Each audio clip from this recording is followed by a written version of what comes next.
3, 2, 1, and we're live. Okay. Going live almost. Jesus. Setting up your YouTube live meeting thing. Done. Redirecting to YouTube. Cool. 3, 2, 1. Cool. We're going. Oh shit, I'm on my dad's YouTube. I need to switch accounts. Help me. Please get off of your dad's YouTube account. Okay, here I am. Oh man, I forgot to change my name. Oh no. Oh, me too. Sorry, I really think I got us off on a bad start there. You did not. But I appreciated your. You did not get us started on a bad start. This is fantastic. We're gonna Okay. It's gonna be fun. Hey, TikTok, we are live on the Spiritual Friends podcast on YouTube right now. Please click over to YouTube. Link is in the bio. And tonight I think I'm gonna give away some hoodies. We're gonna do that. So I'm gonna give away 3 hoodies to anybody. But to get a hoodie, you got to get in the chat in the YouTube and drop a message or something. And at the end, we'll pick whoever by random, some people by random, and we'll send you a hoodie or a crew sweater if you want one. That'll be something fun to do tonight. Fucking cool. Right? I think so. I think so. That'll be fun. Sarah, what's up? How you doing? Like really, or not really? or like for the podcast. Like for the podcast, like just keep it for us or for the podcast. I'm good. I think the thing that I'm like exploring, that I continue to explore, is how to be myself and how to make decisions from my own, like what I feel is right, and not be. I'm so easily influenced by other people, and I think in some ways it's. Sorry, what? I said me too. I'm a sponge. Sorry. Yeah. In some ways it's good. Like I feel like there's a benefit in the sense that I feel like I'm pretty good, obviously not always, but like pretty good at hearing other opinions as my own and kind of trying to like take in all the information and weave it together into something that makes sense, rather than, just honing in on like one thing and like doing it my way all the time. So I feel like that can be a benefit, but I'm just more and more aware, like every single day, how I put like other people's opinions above my own about like everything, including like things I should do. And I just am aware of how much I am, like a sponge, or I just like turn into something that I think will like be pleasing to other people. And I don't just say like, I am Sarah and here I am. Yeah, man. Okay. So your deal is you're playing with this idea of like what's yours? Like what's the Sarah? What's the deep gooey, like what's your shit, right? Yeah, because I every once in a while I just have this like visceral feeling where I'm like, this is my life. Like I can technically do like whatever I want. I mean, like within reason. I mean, not to say there wouldn't be consequence. I guess technically I really can do whatever I want. I mean, there could be consequences depending on what that is. Yeah. I mean, there usually will be consequences of some kind. Almost always. But like sometimes I like really lock into like being like, oh my God, like I really can just do anything. Like I could like go over there if I want. Like, I don't know, whatever. But yeah, so yeah, what you said of like just who is Ooey Gooey Sarah inside? Should I change my handle? Ooey Gooey Sarah. Oh my God, no, you get banned from a lot of platforms. I think one of the first things that comes up for me when you say that is I find that I doing less for me tends to be the move usually for that.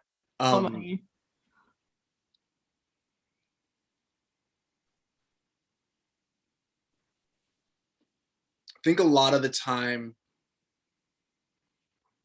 sorry, Sam just walked in here and I was trying to think and she distracted me. Oh, because she's so beautiful. Yeah, that's what it is.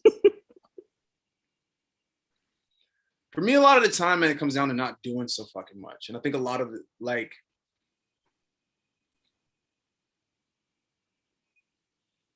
the other day, I've told the story on the Patreon to the Patreon people before, so if they're here, sorry you've heard this, but shout out to the Patreon, thank you so much.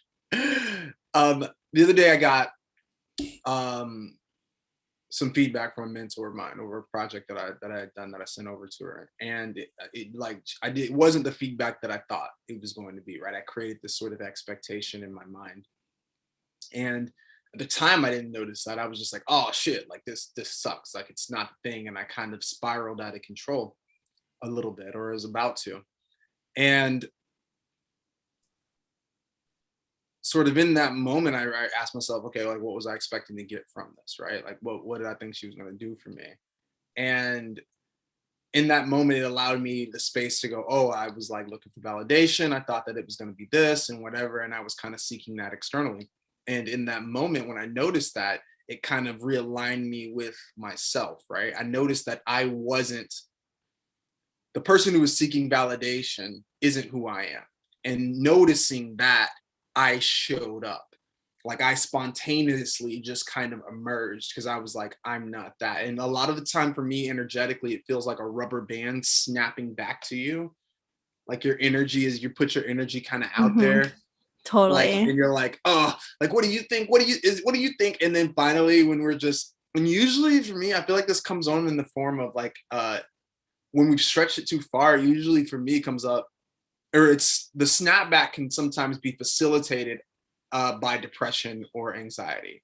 Like it looks like a depression or an anxiety or procrastination. It looks like things that are kind of unproductive because a lot of the time it feels like I just need a break from trying to do so fucking much. You know what I mean? Yeah, totally. I love that metaphor.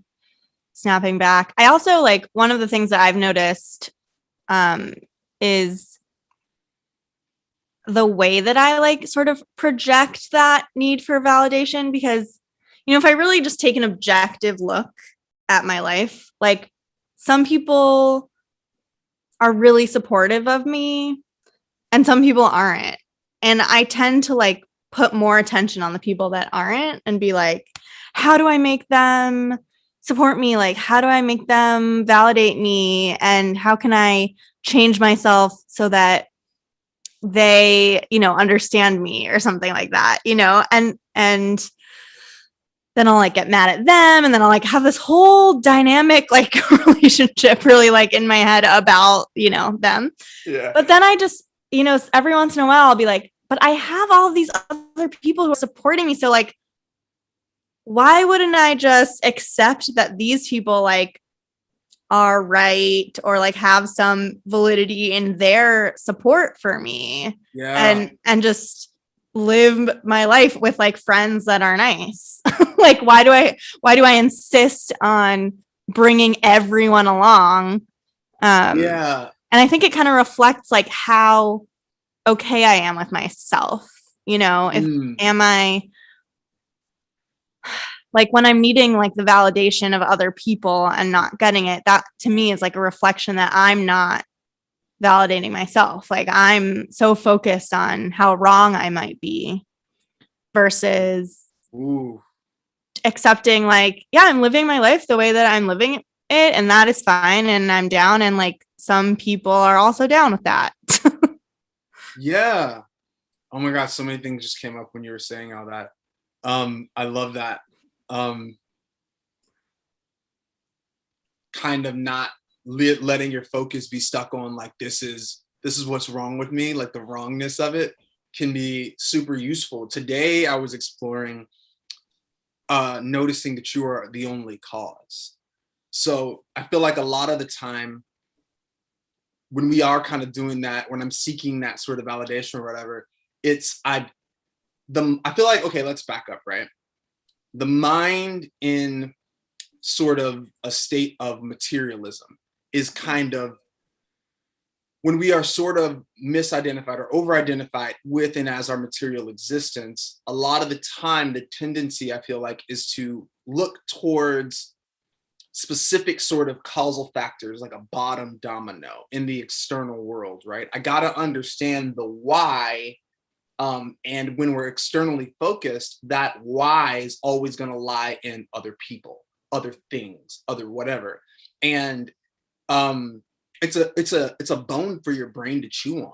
Like it turns into sort of a hydra, and you can just kind of keep going, trying to be like, okay, but like when then you peel back another layer, but the layers are like kind of unending. And so what I was exploring today was noticing that the cause is always going to be me. And I this was partially from book I read called Letting Go, David R. Hawkins, but also one of my mentors, Mr. 2020, he has a course called Manifesting Mastery. And he has, in the course, he actually has these statements, which I really love, whereas you create a because statement that is all inclusive. So it's not, I became unhappy because my friends didn't agree with me or they were unkind. It's always, I became unhappy because I became unhappy.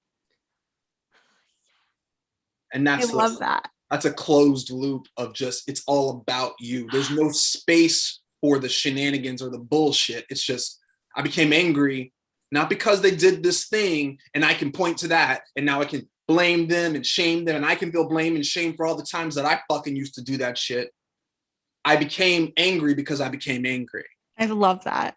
Isn't that fucking fantastic? I love that so much. I feel like that's just such an easy thing for my brain to like recognize. Like I was going for a walk yesterday and I was like really hung up on this conversation that I had been having with my friend. And I was just like ruminating, you know, my brain. And I kind of noticed that. I love that, the analogy you used also of like a bone to chew on. Like it felt like that where I, which was sort of new for me. I was like able to recognize it. And I was like, what? I was like, oh, I'm like latching onto this thing and I'm ruminating and I'm like becoming, it made me like aware of like that sort of like addictive quality of like a negative experience or something where I'm like, oh, I'm like, I'm upset or I'm mad or I'm like occupied in some way.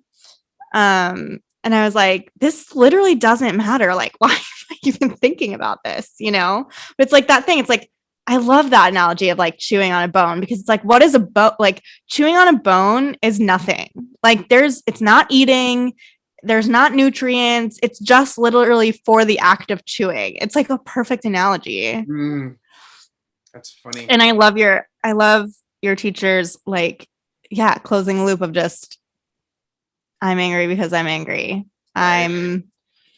It just is. It's not for a reason. Like it's not for, and yeah, it's not pointing to anything real. It's not like giving you any answers. I think it really does a great thing of opening in a way also where you don't get caught in a sort of positive thinking trap, right? When I'm angry because I'm angry, a lot of things happen, right?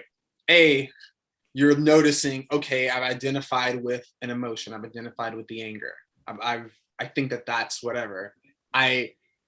It's the I am that I have become identified with, but simultaneously it disconnects you from this sort of external cause, which gives you a little bit of space to become curious as to who you would want to be, right? If I'm identified as angry, where do I want to take this? And I think it has a trajectory in it or an opportunity to change trajectories from focusing on the issue to not even focusing on like the issue or solution, but maybe just moving into and as the solution, right? It gives you the opportunity and the space to change your state of being. So I am peaceful because I became peaceful, not because I attached to the good thing that was over here, right? Which sits you in a state of like a fixation of attaching or adhering to positive things or retracting from negative things.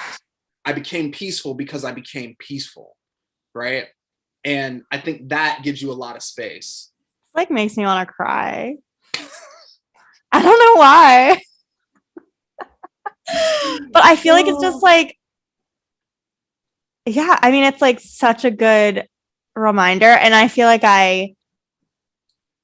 before we got on this call, I was like, on this call, this meeting, this podcast, I was like, I need this podcast for myself. Sorry. Yeah. And that's like how I feel. Like I'm just like, oh, I've been so caught up in like my own thoughts and my own experience and like taking it so seriously.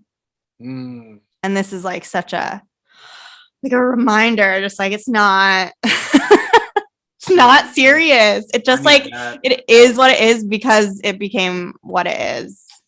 That serious thing's crazy. I'm gonna jump in real quick. So TikTok, if y'all want to hop on to my YouTube, if we're picking a random 3 people out of the YouTube tonight, and we're gonna send you a hoodie or a crew sweater. You get to pick. So if you jump on the YouTube and you comment in the chat, we're gonna at the end of the show we're gonna roulette, and then we're gonna pick some people and send you some stuff. Cool. Can I also say something about YouTube? It's showing us as like one individual and then the next instead of like side by side. Did you mean to do that? Sorry, tech behind the scenes. Try to do it to speaker view, but it's not oscillating for some reason. I think it needs to be gallery view. Sorry. I was trying to.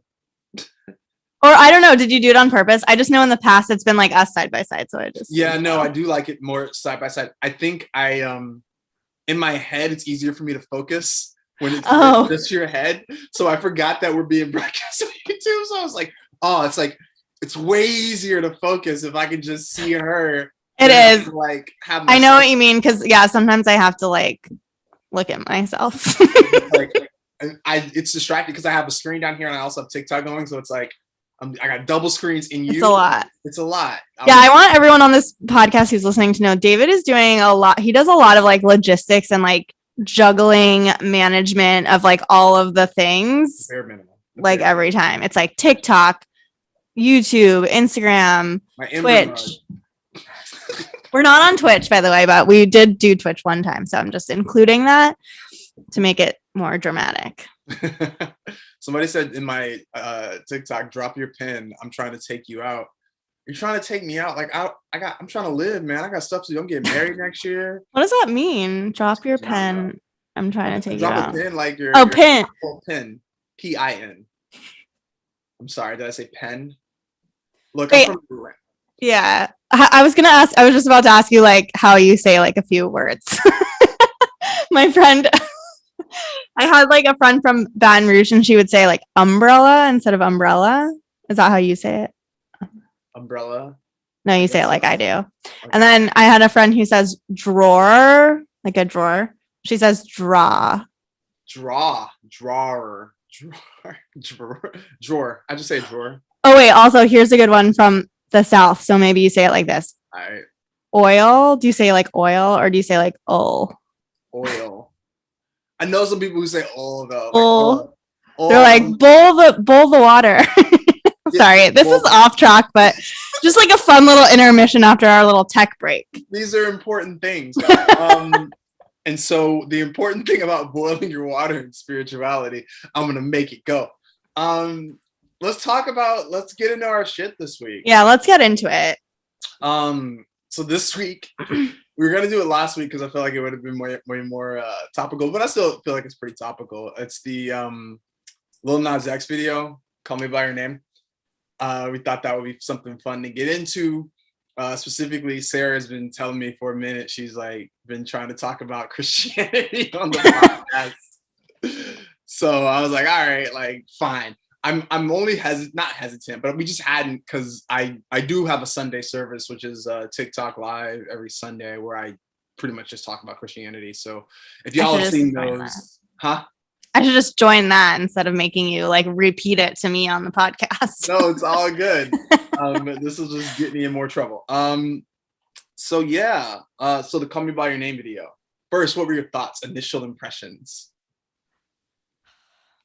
Well, I thought it was like beautiful. I mean, that's one thing, like the costumes and then I kind of had to watch it twice to like really get the sense of it. But then, and yeah, I think initial thoughts are, I mean, it kind of goes back to the idea that we were talking about, right? Of like who we are and like at our core and like what we're hiding and what we're showing. And I think he like becomes the devil at the end, which I was like into. I mean, I'm going to have to defer to you. I've never really been very good at like viewing media and like interpreting it in any meaningful way. But I think it seemed to me like an exploration of his own like human like powers and like desires and experience, and kind of like a in some ways like an awakening of that, and comparing that or to like the traditional view of like what is sinful, what is the devil versus like what is appropriate and godly or we got whatever. into that with a lot of his stuff, the comments that he made, like tweets and stuff that he's talked about since then, which have been hilarious, but in a great way.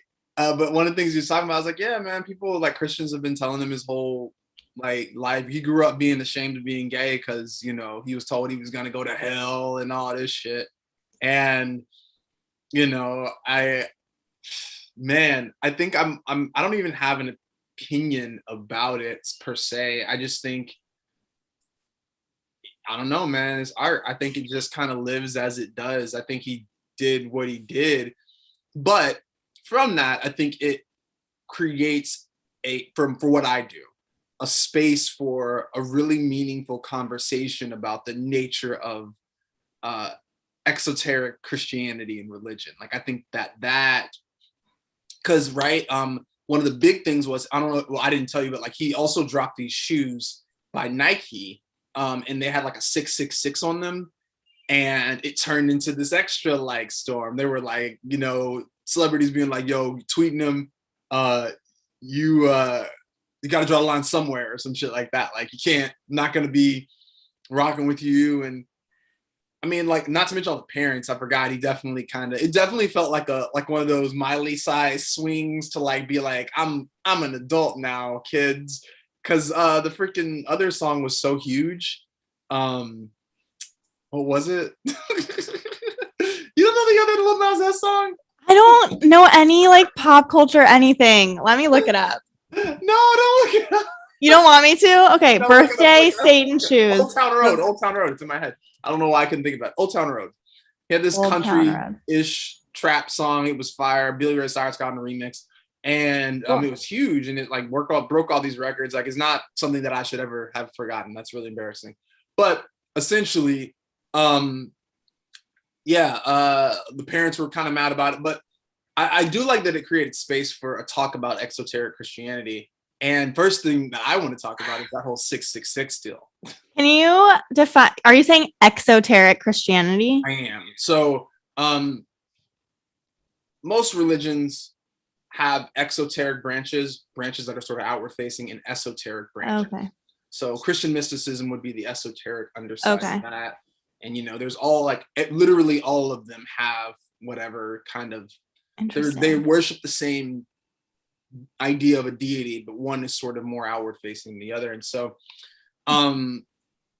traditional sort of exoteric Christianity is like kind of based in literalism, the idea that the Bible is literal historical truth, and that has created all manner of issue that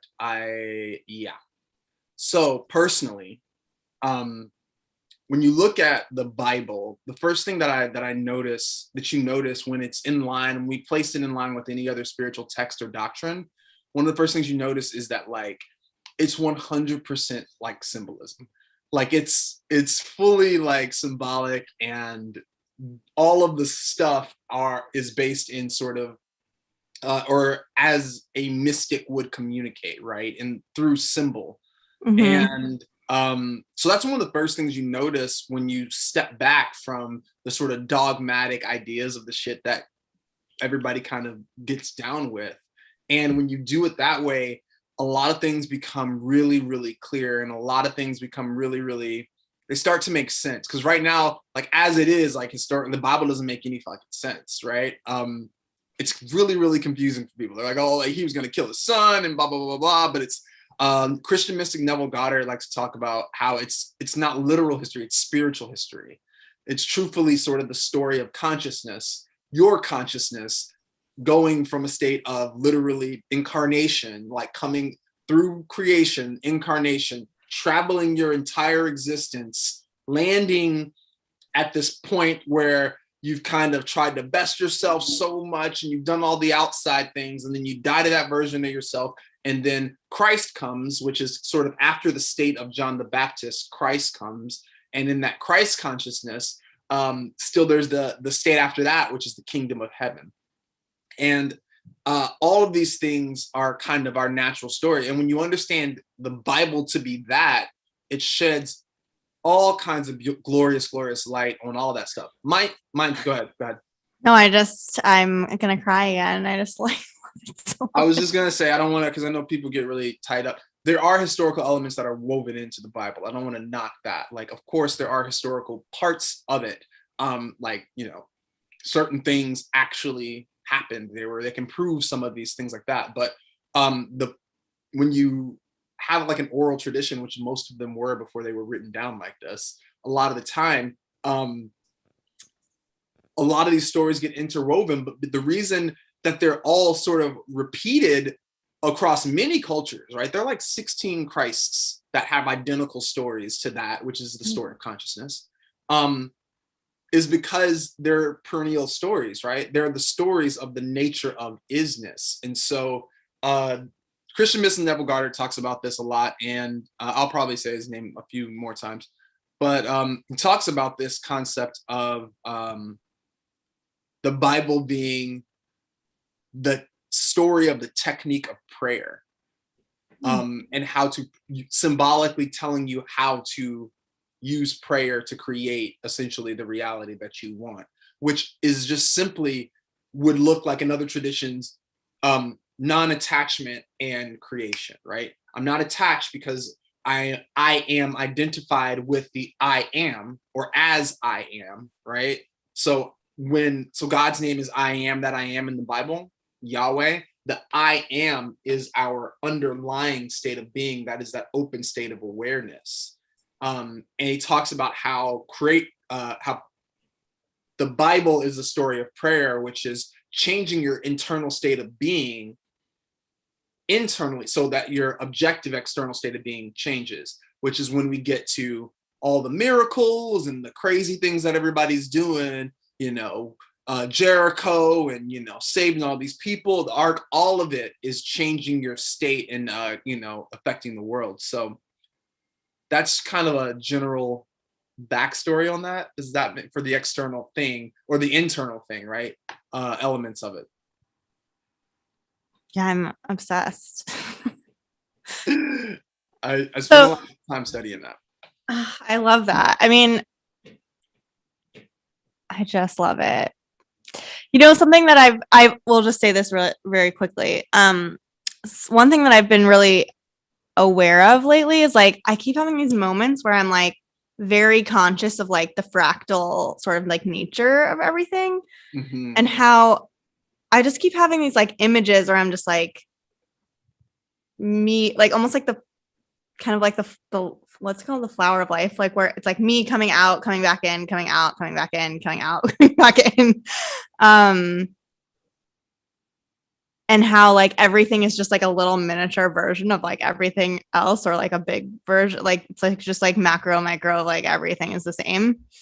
And as you were explaining that, I also just like had that kind of similar feeling where it's just like I should clean that up, because there's some stuff like people somebody said in the comment, isn't getting lost in the symbolism, getting lost in causes.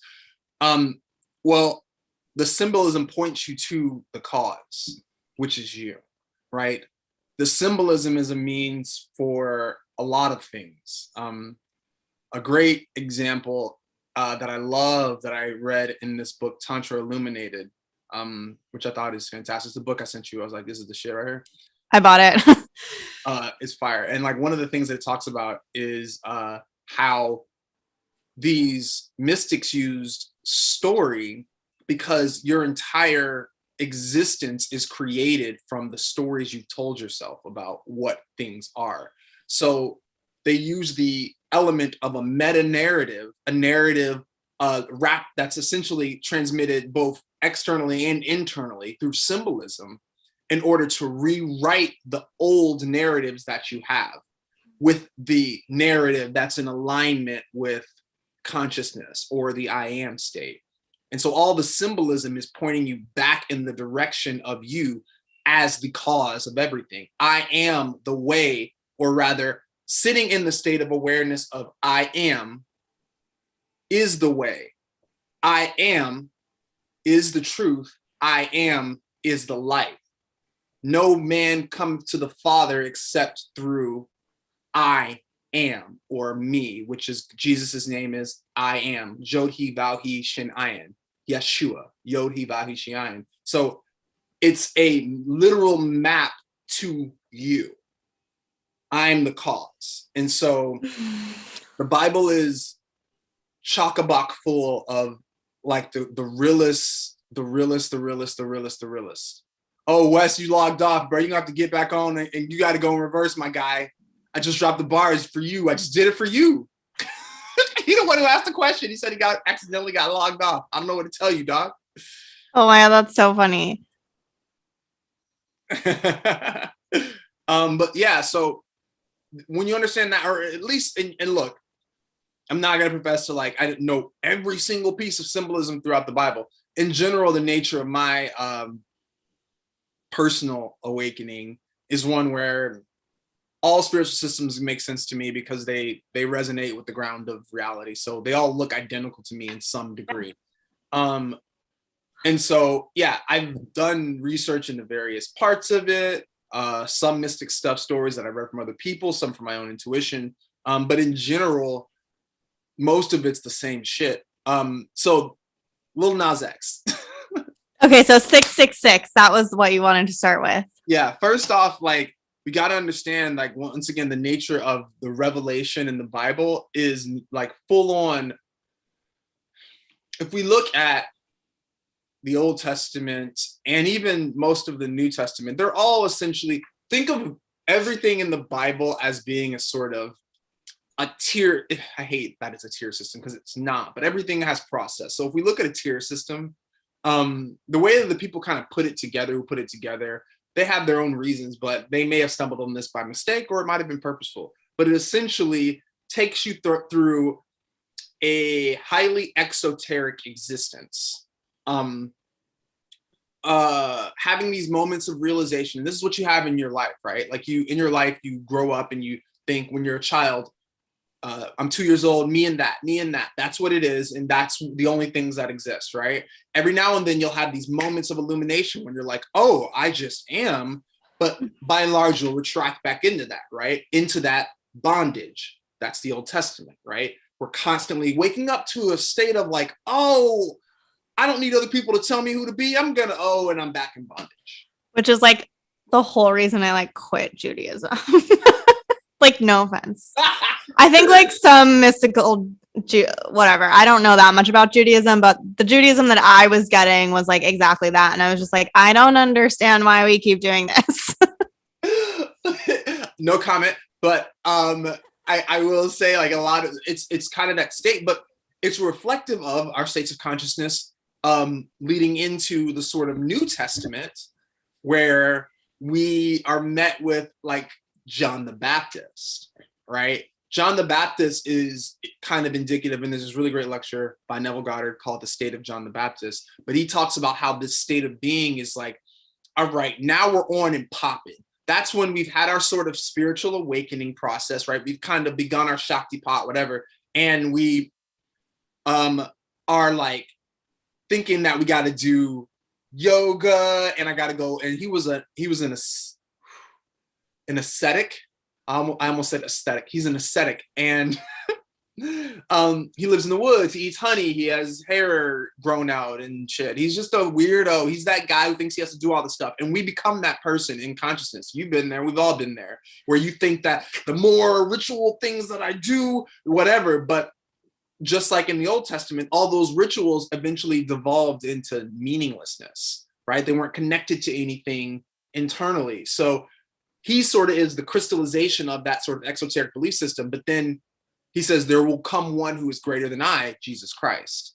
And so there's Jesus. And then if we look at that whole legacy, pass that into that, the next step at the very end of the Bible, well, now we're getting into like the weirdo Gnostic symbolism, everything. I said all that to say they're all a part of one continuous thing. And a lot of the time people say, well, Christianity is one thing and Gnosticism is this thing. And it's like, no, these are all fucking mystical texts, right? One just gets really weird because it doesn't make any fucking sense if you haven't been initiated. If you still are like hype on like trying to figure out the literal things, there's no way you're going to even be able to grasp the symbolism that's happening in the book of Revelation, which probably should have been left off for Muggle people, just because it like 666 is like a numerological significance, right? And so, wait, can I slow you down for a second, or am I gonna pull you off your track? No, sorry, I'm talking too much anyway. Well, okay, so when you're saying Gnostic text, okay, Book of Revelation, that's in the New Testament. It's like at the end. Yeah. Okay, and what does Gnostic text mean? So, like the Gnostics, there were these texts found in these scrolls where they have attributed all of these extra, and they have these other books of the Bible. They're called the Nag Hammadi texts. They're Dead Sea Scrolls too. They're these texts of all these supposed other gospels: Gospel of Judas, Gospel of Philip, Gospel of Thomas, and they by and large have the more sort of esoteric elements of the teachings, right? The teachings that were supposed to be the secret teachings of Christ. And while we're on Christ, let's back up. I'm not saying that Jesus isn't a real person. I do believe that Yeshua would probably walk the face of the earth. I will say that though, the thing that's in the Bible and the person they don't necessarily the same thing, although their lives may have very much well paralleled. The book thing is its own thing. That is literally just miracles and symbolism in order to assist with your awakening. The way I described it the other night was, if you think about your consciousness awakening to a state of like having a big samadhi type deal, awakening thing, simultaneously with Christ, the story of Christ is going to do this: remain straight and narrow, right? It's going to kind of stay on the clock as far as a representation of the God, the ideal to follow. While you both may have awakened at that point, a lot of the time what we'll do is all this shit. And so what Christ does, it provides through the teachings of Christ, provides a way to go back to that line, to get back on top of that line. So, yeah. Gnostic okay, cool. stuff. Go ahead. No, sorry, go ahead. No, I was gonna say, just not the Gnostic stuff is just a continuation of all of that. Okay, but it's not in the Bible, or it is. Those aren't included in the like King James version. You're not gonna find that stuff. Okay. In the Bible necessarily. Yeah. Okay, cool. And so the numerology of 666, what is it? There's so many ways to look at that. Essentially, when you understand the nature of consciousness, everything has a vibration. So all right, that was the most pretentious sentence I've ever said. When you understand the nature of consciousness, you'll smart folks, not me. Some really smart people have showed that numbers carry like a sort of vibratory resonance, right? So every number has a sort of vibratory resonance and a manifestation in the way things exist. They're not just the exoteric thing that there's also an esoteric element. And so we can manipulate these numbers because they are not separate from us, because there's no vibration that's separate from us, in ways and things to affect the external reality, right? Numerology, and I'm sure that's a terrible explanation, but it really is just one of those things that point to the fractal nature of consciousness, right? Even the letters and things that we create, it's the same idea of manifestation through mantra, through chanting, through those vibrations changing, right? We understand that sound and vibration have a effect on the physical reality. So, and at first in the Bible, in Genesis, right, it's like he said, yeah, and God spoke, let there light. be light. Right. Yeah. In the beginning, yeah, was the Word, right? and the Word was with God, and the Word was God. Yep. Yeah. So that's Yep. so when you understand that, like, so a lot of the stuff for 666, it really just deals with materiality, right? So I should read the whole scripture, because I just want to go ahead. Well, I was gonna ask, so 666, I feel like people associate that with the devil or with Lucifer, and I was kind of trying to like tune in, like, if I almost get the sense, knowing like not really that much other than like my own feelings, that you describe the Christ energy as a straight through, and to me the Luciferian energy feels a lot more like all over the place, kind of Jeremy. Exactly. And it's kind of like, right, I mean, that's what attaches us to things too, is like our attachment to like the physical world, and our attachment to the external in some way. Like, is that as you see it, like the dynamic in some way, of like, I think so. Yeah. The temptation, like, is really to like be attached. I think when we talk about spirituality in general, but just the basics of it, right? Like, we understand that like there's pretty much just two modes you got, right? One of attachment, or one of openness and non-attachment and abundance. The attachment leads to seeking validation outside of ourselves, giving our power away, materialism, and all that deal. When we understand that, it makes the nature of 666 and all that become all the more clear. Because right now, I would argue that most people have no clue about the numerological significance of the number. Because a lot of the time, like Christians, and I grew up in these houses, like, you just repeat stuff. Like, my dad would say stuff like 7's the divine number of completion. He would have no concept. Yeah. That's like a numerological concept about what that means. And if I said, well, you have 7 chakras, so what does he think that means? He'd be like, what? Right? Don't bring that devil shit around here, right? So understanding that first and foremost, so many people associate 666 with bad. So I feel like the first issue that we have to overcome is the misconception that, or the misunderstanding of the devil and what that entails, badness, right?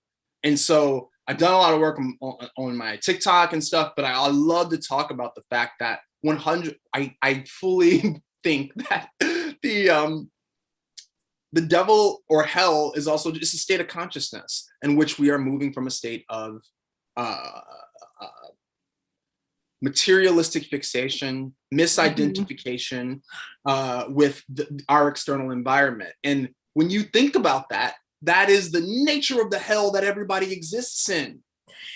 And it comes back to one of my most recent favorite topics of Adam and Eve and the Garden of Eden and the tree of knowledge of good and evil, and the serpent, which also was in the video at the very beginning. And there's like this, like, I feel like that leaving of the Garden of Eden, the leaving of the Garden of Eden, that was a weird tongue twister, is like this expression of, or even you like, even going out, going external, right?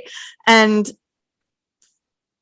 acknowledging or buying into the idea of good and evil and of judgment, and it like almost like that's the inception of that, right? That's like the whole thing, yeah. And but it's necessary, right? It's just like when you're a baby, it's necessary for consciousness to grow. You can't grow without having a concept of differentiation. If consciousness is just this one unified thing, which it is at its core, it can't know anything if everything is just this harmonious thing, right? It has to eat the fruit of the garden to leave the garden so that we can have an experience. In that Tantra book, he talks about how, like, he, as his friend, gave him this thought experiment. Like, if you were this omnipresent, omnipotent God and you were dicking around in the universe and just creating stuff, that would be fun, but it would get old really fucking quick.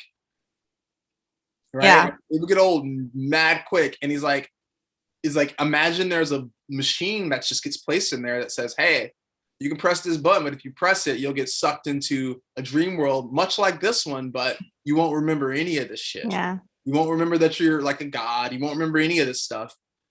He's like, it tripped him out because he's like, my friend looked at me in the face and said, it wouldn't even be a matter of if you would push it. It would just be a matter of how long until you did. Yeah, totally. Yeah. And I mean, that's like one of those like fractal moments that I was having with myself was I was like looking at myself in the mirror. I was like having whatever, a weird fucking day. And I was like sat down on my floor, like in front of my mirror. And I was just like looking at myself. And I just had this like visceral experience after some time where I was just like, I can't know myself. I can't know myself other than through my external experience. I cannot, when I look in the mirror, I'm not seeing myself how other people see me. I'm not seeing myself as I am. I'm seeing a reflection of myself. I'm seeing like a limited view of it. I can't sense my own energy. Like there's just all of these, the only way for me to know myself is through engaging with the world. And I was like, oh, that's like fucking what God does. He like he like individuates, right? And then like knows himself through externalization and like coming back to itself and then going out and then coming back to itself. And I was like, oh my God, I'm doing it and everything is doing it. That's like what everything is doing all the time. But right, like that's what it is. It's like you have to leave the garden. You have to. It's necessary and it's grow. Only in leaving the garden. It's only in eating that knowledge of good and evil that you even can judge that as bad, right? If you right, like you don't. Yeah, 100%. You don't inherently, and it's like so interesting because I feel like people kind of like miss that, and they're like, should we have left or should we not have left? Like, which one was good or bad or whatever? And it's like that whole thought process is only exists outside of the thing. Like, it doesn't exist when you're not breaking things up into like this judgmental, this or that, good or bad type of situation. But now we also have the opportunity to awaken from that, right? From that fixation, which is really kind of the only way to get out of this bitch. Which brings us back to like original sin though, right? The idea of an original sin. So often I think sin has gotten wrapped up in this weird moralizing idea. This is just bad. I talk about this a lot, which is we use things as placeholders for bad, and we don't allow them to be nuanced in the way that they should be. We just toss these new words out there like children so we can say bad. And we're just like, that's bad. Sin is bad. Why? Well, it's morals, right? Morals. Let's like my favorite like rundowns of sin. Sin is more like a bad moral compass. Okay, well, like who decides that? Well, sin is missing the mark, right? Okay, what's the mark? Well, Jesus is the mark. All right, but what does that mean?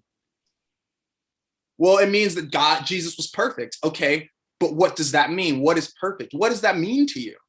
And I just don't get answers. And I remember growing, and I was just like, it became this weird sort of circular loop that didn't make any sense. And I remember becoming so absolutely infuriated that I was just like, well, it's the 10 Commandments. That doesn't make any fucking sense. Like, it just didn't make any sense. The only thing that ever made sense about sin to me was when I understood the nature of God made one thing. John 3:16. For God so loved the world that he gave his only begotten son, that whosoever believeth in him will not perish, but have everlasting life. Let's rewrite that and make that make a little more sense. For God so loved the world that he gave, for God so loved the universe that he gave its only begotten son. The only thing God created is undifferentiated consciousness. For God so loved the world that he created the universe, right?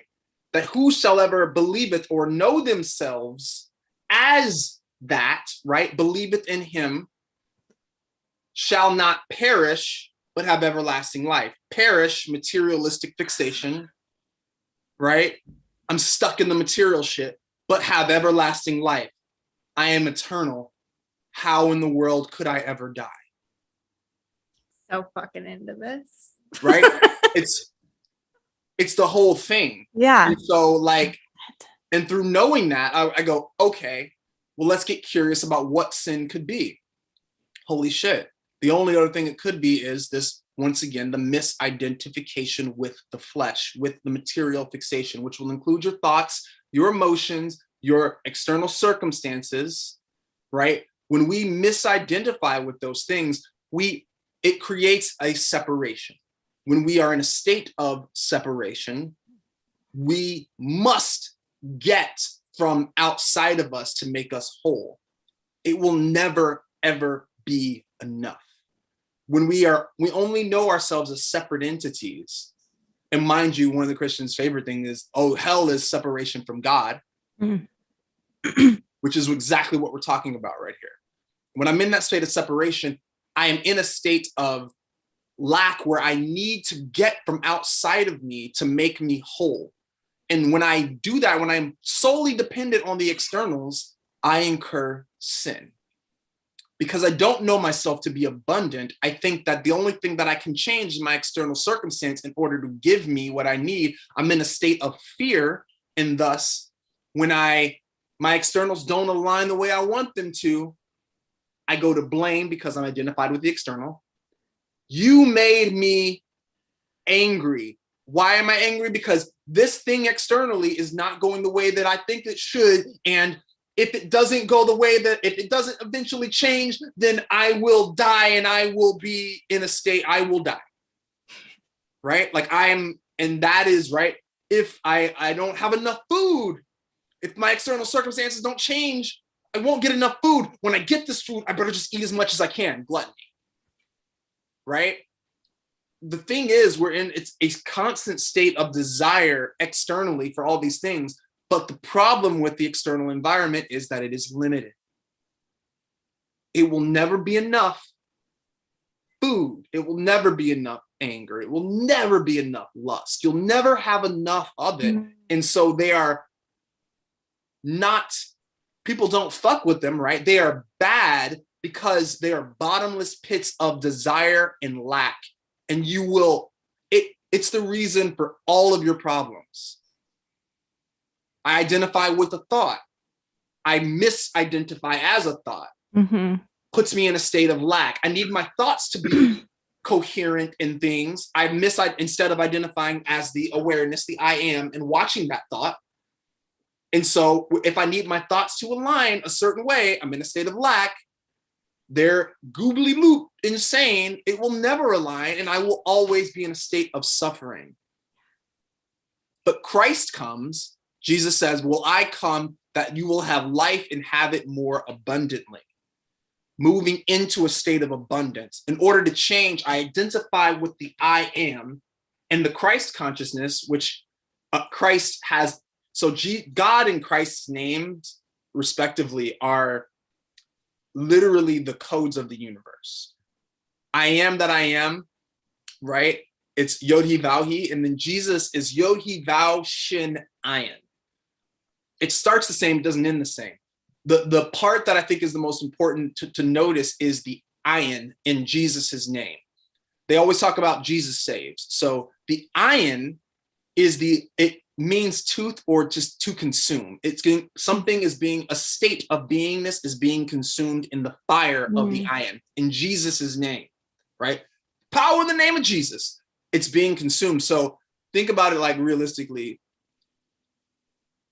God, if nothing can't be if God is, right? Nothing in God cannot be anymore. Once God manifests, that's a wrap. It's like you can't take anything out of the universe. It wouldn't be the universe anymore. So everything kind of is in this state of homeostasis, right? Everything just is. When God manifests in a body as Christ, now I'm able to, I need a way out from getting into a state that no longer serves me. So God provides us with an ayin, or the shin rather, to consume the prior state in order to change. I feel from the state of being that I choose to be. So my I am that I used to be, which was lacking, which was materialistic. I allow that to die, and I manifest, or I arise as my ideal. I resurrect as my ideal, which is what Christ gives us, right? A state of abundance where I change my internal subjective state of being, and my external objective changes with me, right? It points you back at the I amness, and thus it releases you from the bondage of needing your external reality to be the thing, or the 666, right? A hyper attachment to materialism. Christ saves you from that. So it's not bad because it's bad. It's just it's a state that will consume you if you let it.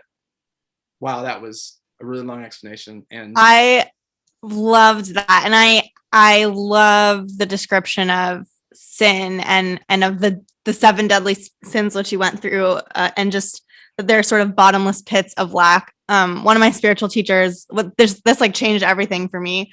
He was like, you're not punished for your sins, you're punished by your sins. And that's really like what it is, right? It's like, if you engage, this will be the consequence. This is likely to happen if you like let yourself go down that route. And I loved your explanation.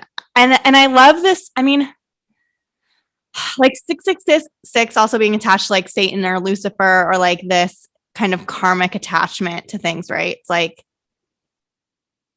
that is actually like such a blessing, you know? And I feel like so many people approach it with fear, but it's not actually like scary. It just is the nature of like this physical reality, and it's teaching us. And it's so, I mean, I think of like Lucifer as like, some of my spiritual teachers talk about Lucifer and Jesus as angels, and they say like Lucifer was the first great archangel that was ever created.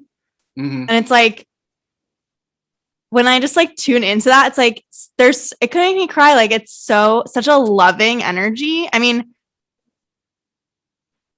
like, people think of it as like evil or something, and like Jesus, like one's evil, one's good, but it's like they're both so loving in like different ways, you know, and they like bring us to different awarenesses and like help us learn in different ways. And like, we can choose the Christ energy, and we can like choose Jesus. But like, Lucifer was never there to harm us. Like, it was in loving to like help us learn. And it's like through our experiences and like quote unquote mistakes, or things that like didn't go the way that we would have liked them to go, or like it's in like bumping against the walls that we like learn our limitations, and like learn where things like don't really like work that well, or you know. Yeah, it's so beautiful. I love that. I love that. I'm gonna get 666 tattooed on my forehead. Please don't.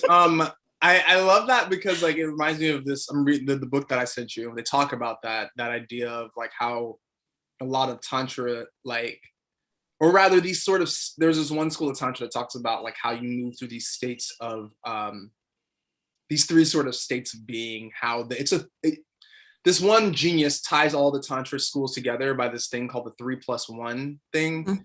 And I'm not going to get into it here because I will butcher it. But it's part of that acceptance of the whole thing comes down to when you start realizing, or rather when you hit the state of the +1, which is the higher non-dual awareness, everything is sacred, right? Everything contains God. God is transcendent and immanent in everything. And so that differentiation between good, bad, all that shit dissolves into the kingdom of heaven, right? The state of being. And I literally, I love that, because when you let go of that, I think part of the whole thing is also sort of letting go of that judgment of everything.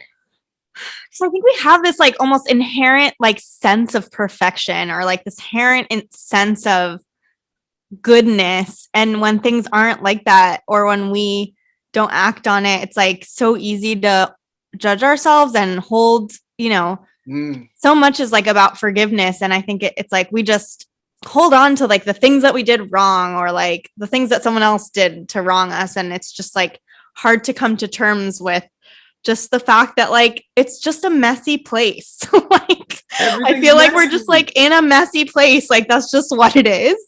And if we can like accept that and try our best, then like I think that's like almost, I just had a flash of like comedy, like like almost like physical comedy. It's like we like to watch people like kind of like try and fail, but in this space where it doesn't have actual consequences, and we can laugh and we can relate to it and we can like enjoy it. And I think that's like so healing, because we take everything so seriously, and when we're taking it seriously, it feels like it does sin. Like it feels like, you know what I mean? Heavy. Yeah, man. Fuck yeah, that seriousness. Oof. You're right.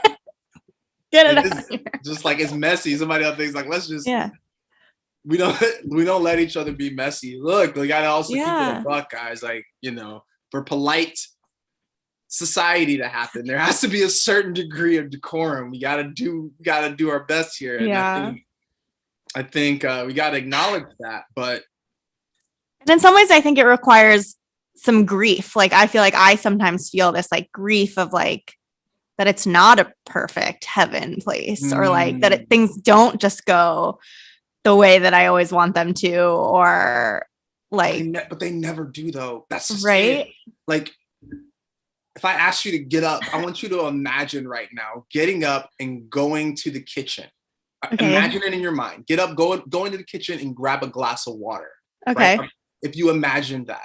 Yeah. Just do the whole fucking thing. Just like, this is exactly how the fuck it's gonna go. I know where my kitchen is. I know where my kitchen is. I know where my fucking like rug is. I know what it's gonna feel like on my feet. If you sat there and let you visualize that for 25 minutes and then you got up and did it, I guarantee you it wouldn't go that way. I guarantee you. I was telling someone recently, I used to like catastrophize because I knew that anything that I imagined wouldn't happen. Whoa, this is my therapy now. Yeah.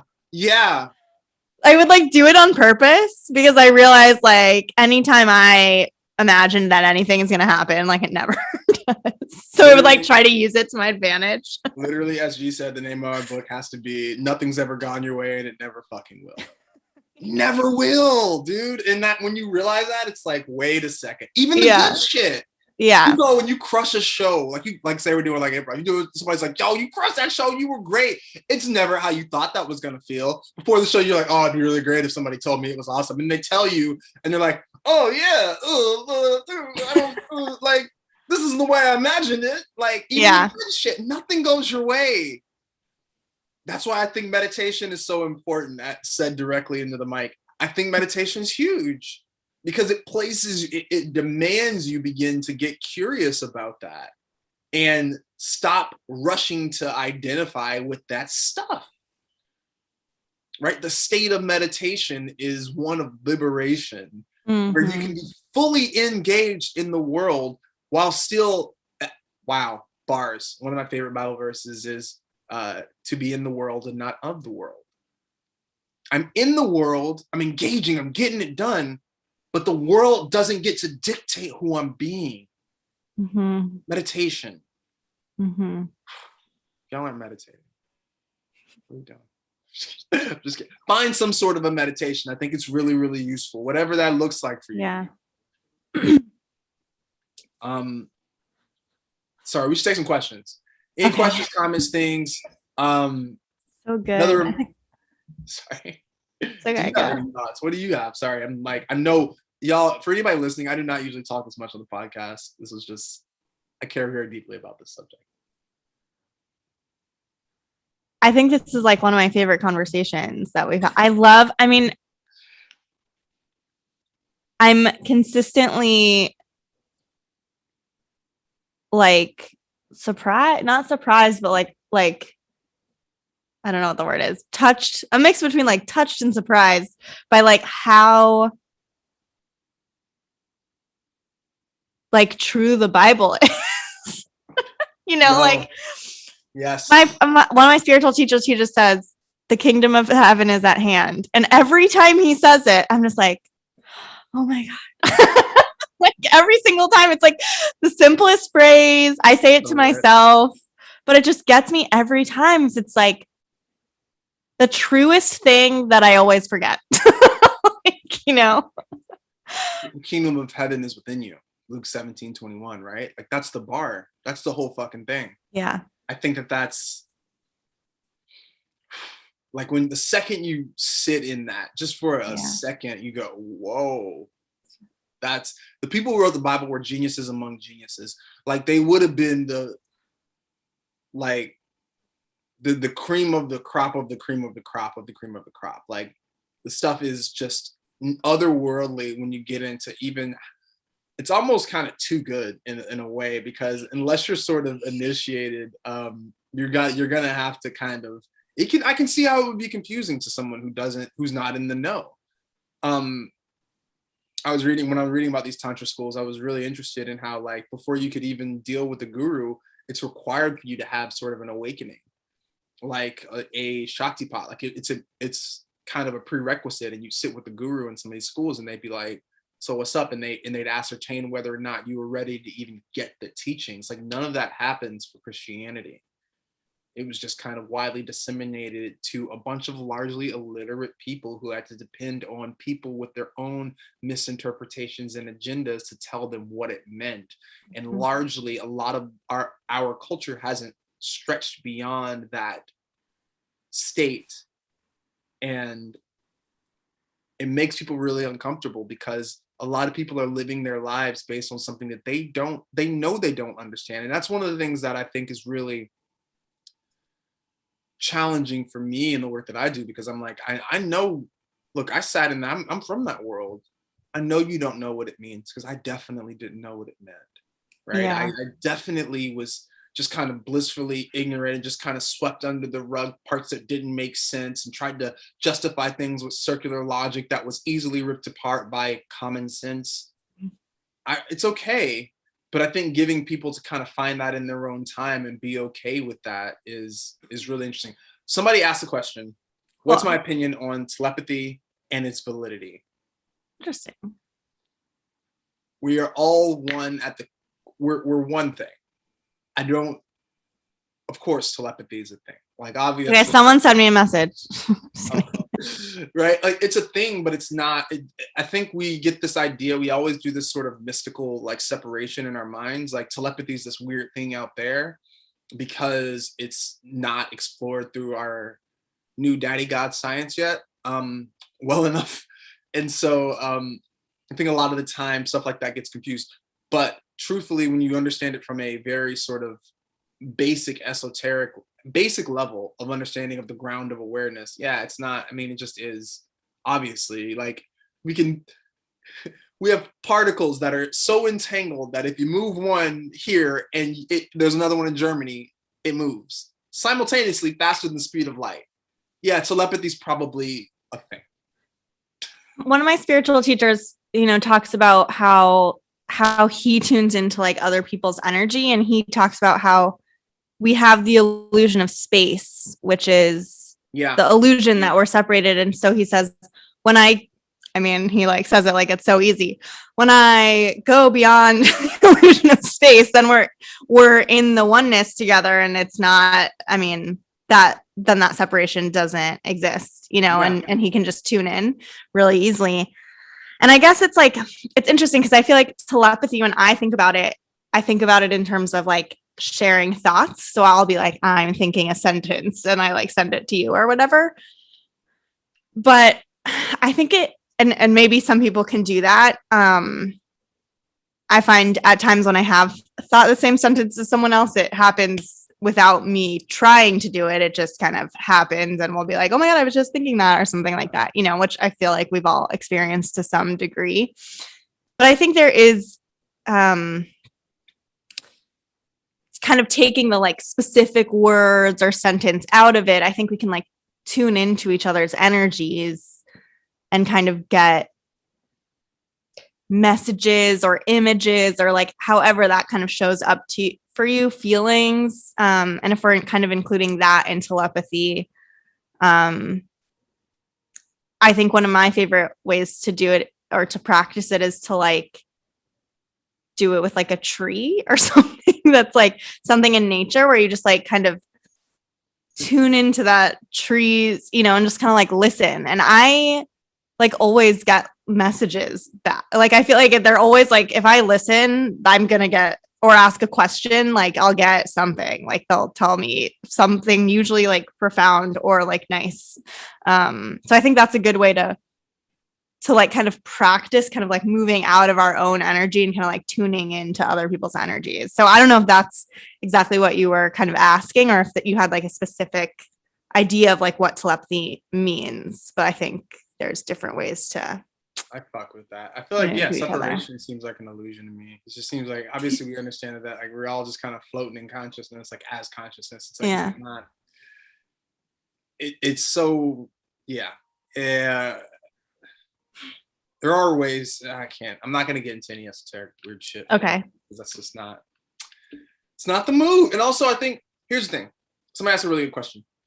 The trap, the reason why people say, because the rest of the question is it's not encouraged or whatever. I think the trap that people run into is using telepathy, right? This idea as a means to facilitate their lack, as a means to go, right, oh, I am lacking. Let me get this thing outside of me through this other means, right? But because it's spiritual, it's whatever. But it's like the reason for anything that the church initially ever whatever was like, man, this ain't it really, is because it aligns you with that idea a lot of the time. Could you imagine, like, I mean, somebody was a seriously like kind of like, oh, I'm a whatever person, or rather, I think the temptation just grows so much heavier if it was just like, if we just took the gates off of everything, for you could just kind of whatever, there's a temptation to kind of still misidentify in a heavy way with that shit. So yeah, I think the idea of that, and for me, that comes up as like, when you start to experience time a little differently, when time gets a little loose, and that will happen on your awakening journey, when things get a little squishy, there's that temptation to want to be like, well, what's going to happen in the future? Right. Let me figure that out so I can avoid the problem. Yes. Bad thing externally, as opposed to, regardless of what happens, I get to decide how I react, how I respond to any given situation, right? And so, yeah.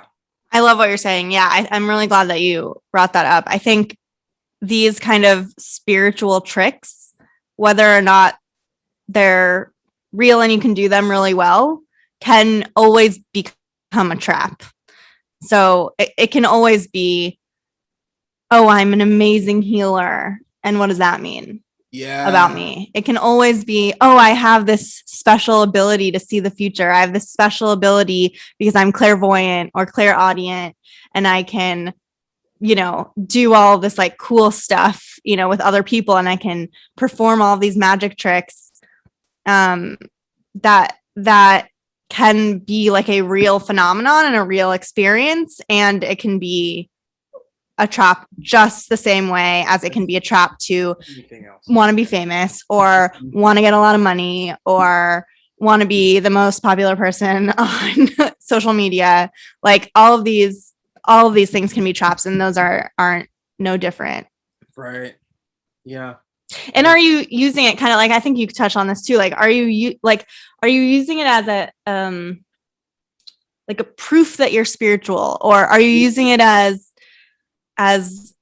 yeah, like some kind of validation about your own godliness, or can you just know how godly you are sitting on the couch, not talking to anyone and doing nothing, you know, not having to express it externally?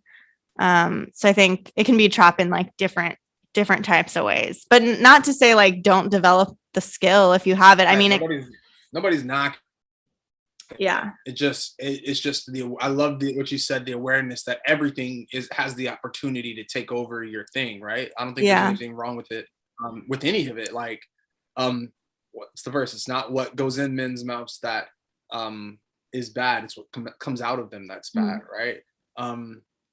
That causes them problems or whatever. Like, it's like, you do whatever you want to, but like, there's always the opportunity for that to kind of turn into an egoic fixation where it's all about you, and you create this sort of separate mindset. But yeah, I love the awareness of that. I think that's something that we all have an opportunity to be aware of, and I think that's why like Yeah. gurus and stuff, like the a lot of them are like, yeah, this ain't it. Like, people are like, oh, what's the, show me something, show me a Totally. like, it's Yeah. like, they're like, nah. Yeah, Like, totally. now there are some of them who are like, look at these nails, but for the most part, the ones that we were like, yo, that guy was fired. That it's just, there's a spontaneous autobiography of a yogi is written in such a way where you see these gurus doing these spontaneous sort of miracles in a really cool way, but it's never like the lesson is always, it's not about this. And so they're just as sporadic, like something weird is happening, and he's like, no. He's like, could you please save my friend? He's like, I don't know, maybe try this. Like, he'll like troll him, he'll be like, you got to do this to save your friend or whatever. And it's just really interesting how gurus treat miracles, with that same just kind of like, whatever. Yeah. It's not about that. Yeah. Somebody asked a really interesting question. If nothing's ever going to go your way, what's the point of manifesting anything? I've asked myself that so many times. What am I doing here? If it's all a crapshoot, what's the point? I'll get back to you on that one when I'm dead. I love that question, because it's like, yeah, I think it really hits home on that same old sort of mindfulness trap that we run into. And I use that mindfulness word very not a fan of constructs. But when we understand, basically mindfulness is just a reflection of, I would say, the nature of beingness, right? It's not something unto itself, which is once again the trap. Mindfulness is going to save me. No, it's just, mindfulness is a finger pointing at the moon.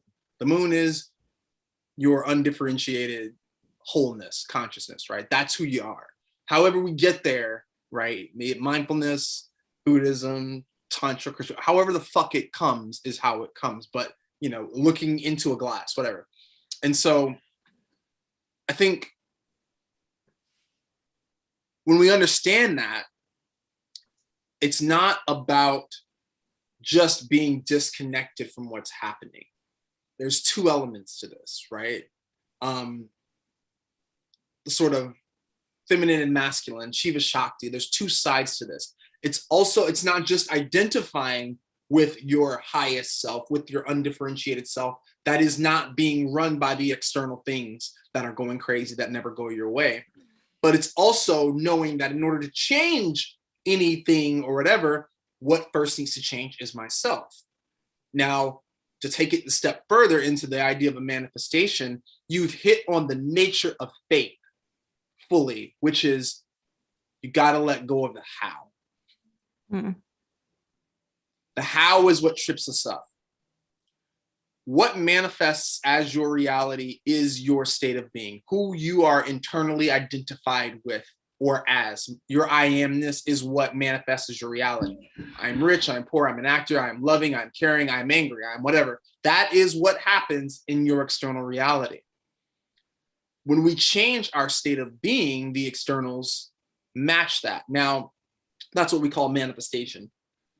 The trick is letting go of strong holding the universe to how you thought it was going to look when you got up and went to go get your water out of the kitchen. You want it to manifest water, it's got to come this way. Can you imagine? See, like, if we do that experiment again, okay, go get water and do, but the rule is, if you deviate in any way from how you saw it in your mind, you got to start over. You can't have the water. That's what we're telling to the universe when we're like, this is how it's got to be. Meanwhile, There are infinite ways for you to manifest that water. But if you're just like, I gotta get up and I gotta walk to the yellow mat on my floor and I gotta trip once. And then when I catch myself, and we're strongholding what the manifestation has to look like. And we're essentially saying it's gotta come this way.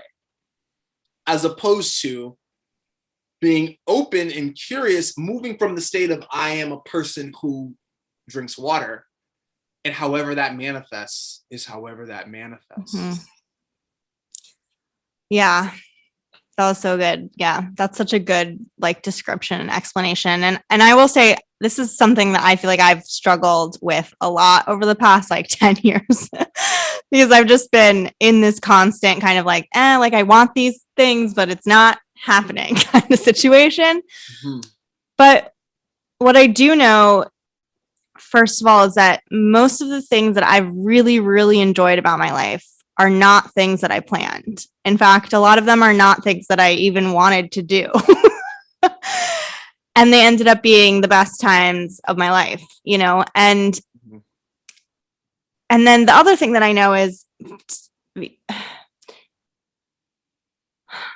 like sometimes we think that we want things, but it's like, why do we want those things? Like, for example, like abundance is like one of my favorite, you know, ways to talk about this, because abundance is an experience, and we might think, I want to buy a house, or I want to buy a boat or something like that, you know, where it's like maybe that seems really far off, or maybe it's something that's, you know, really big, and it seems really like, how do you manifest something that's like so big?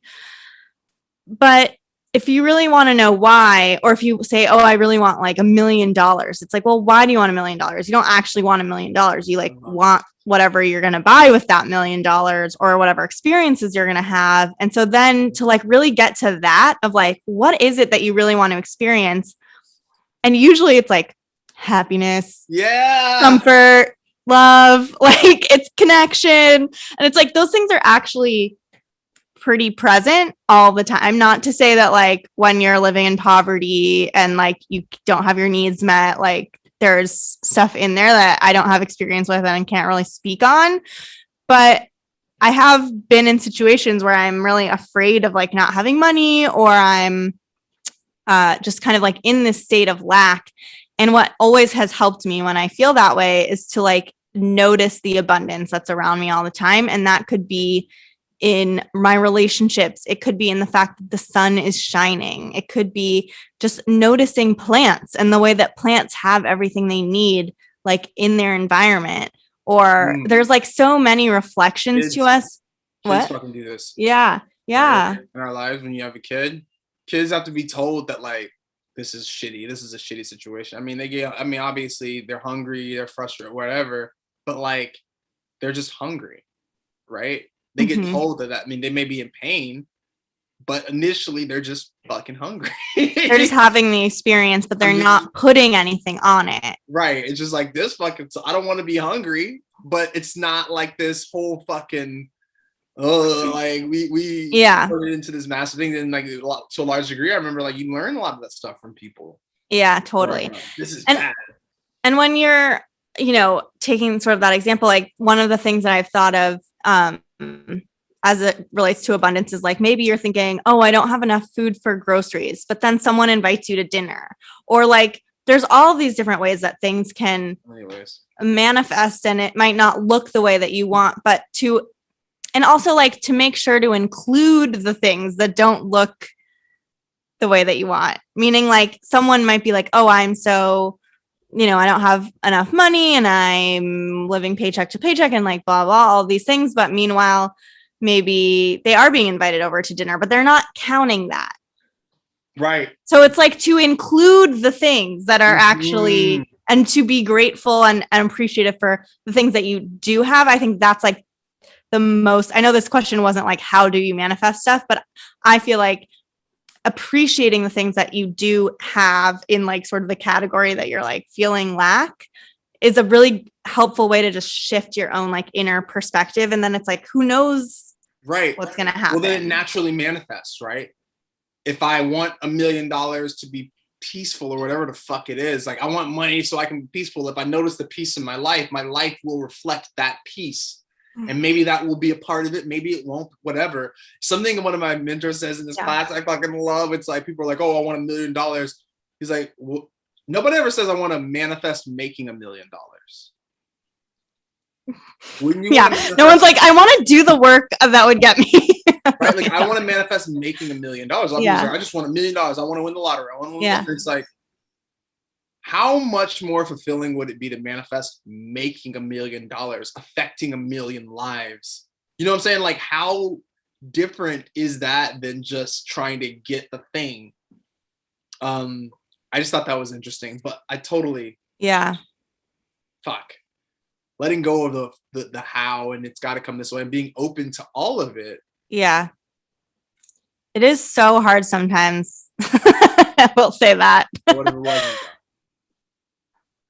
You're right. I'm sorry, but like, who would we be if we weren't though? Like, who would we be if it just was? It just it is. It just is, right? If it's not hard, what is it?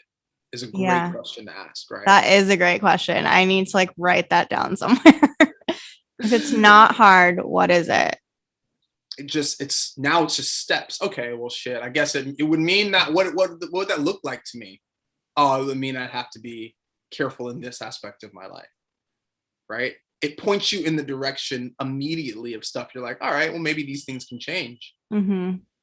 And then it's not that other word, right? It just is. It's all data at that point. I think it's really useful. It's really good. And sometimes there's just these unexpected, like, I don't know, this is really cheesy of me to say, but I'm just going to say it anyway. Like, one of the things that I've like wanted to like manifest like my whole life really is like to be in a relationship or to like date, which for whatever reason has just like been absent from not completely absent, but like, I'm going to say like 90% absent. And I had this like recognition recently that I was like, that feeling of lack and that sort of like pain that I've been through has like brought me into closeness, like with like Jesus and like God.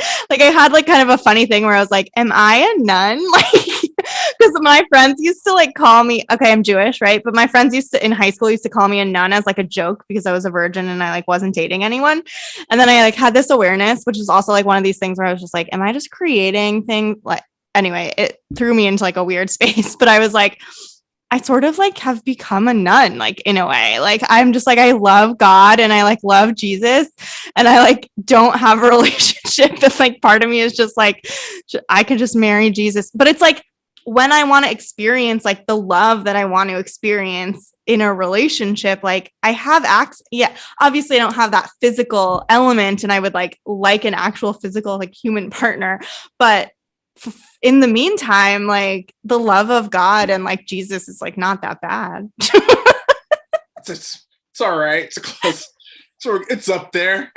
I feel like so cheesy and like whatever saying that, but I fall back on that a lot of times of just being like, I want to feel love, and then just being like, there's so much love everywhere all the time. Like that's the whole thing of like what everything is. So it really is. I think when you do start doing that, I love writing that shit down sometimes because sometimes it's really useful to see it.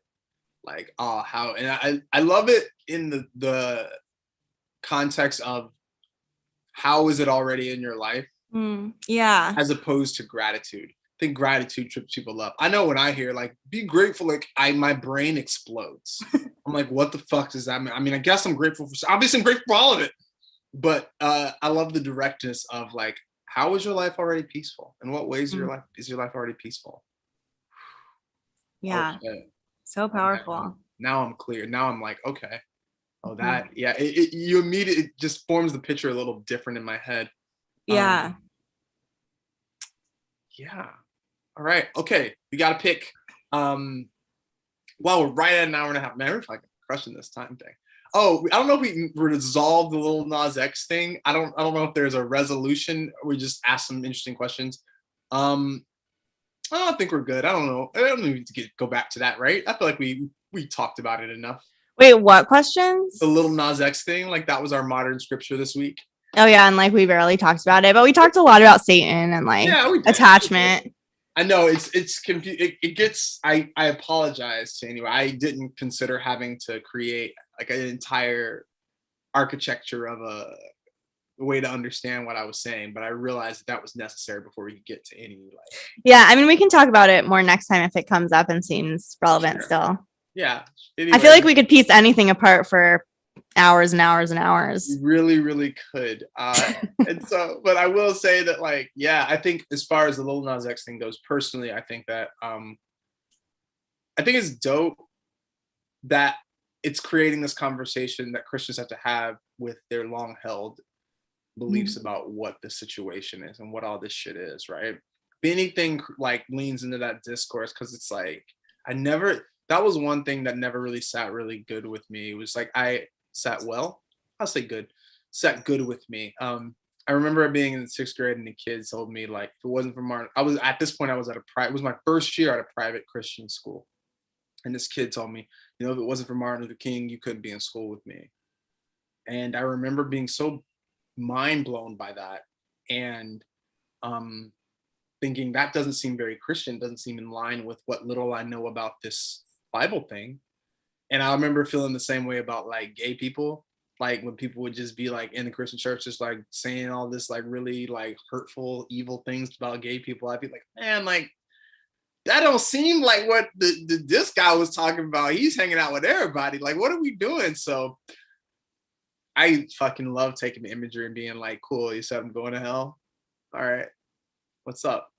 Like, I think that's because I think it can be really easy to sweep that shit under the rug. Oh, like we cool now. The Presbyterians got a lesbian minister. We cool, right? Kinda, not really, but like, and like, there are people who are embracing, everybody now. I think that is a big change that has kind of swept through the Christian church. But let's get to it. Let's talk about it. Let's chop it up, because for a long time it was a lot of this shit. So. And so you feel like he's kind of just being like, okay, so I'm in fucking hell. Like who, like, and I'm a boss. I don't presume to know any reasoning behind anything. I just I appreciate that it's creating opening to have a discussion about all of it. And, God loves everybody. Cool. Are we cool? Right? Like, what's up with that? And I love that. I love that we are kind of being forced to deal with that in a way that makes sense. Yeah. Okay. Sorry. All right. So I love it. Let's do a random thing for the YouTube. Let's give away a hoodie. Just pick anybody. And yeah, you pick. Oh God. Who am I supposed to pick from? Anyone that's on? Anyone in the YouTube chat that's left a comment, who's still here, obviously. And how am I supposed to know if they're still here? I don't know. Just pick one. And if they respond, then we'll go with them. Then they win. They're the winner. Okay, I think I have to go with Vessel for Change. Vessel for Change is our first winner. What's up, Vessel for Change? Here is, I'm gonna put my email in the chat, and email me, and I'll send you a link, and you'll just tell me which one you want, and you'll send me your address, and I'll send it to you. Whoa, I feel like this is a lot of pressure. No, it's all good. It's all good. All right, next one. I will pick.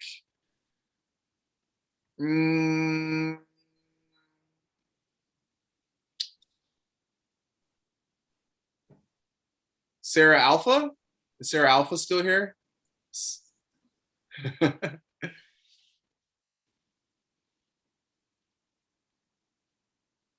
Maybe not. People jumping on the chat now. Y'all be getting on here like you gotta leave a message. Don't be jumping on from the thing. Trying to get a free hoodie. Actually, I don't care. All right, Sarah Alpha's out. Next, we're gonna get I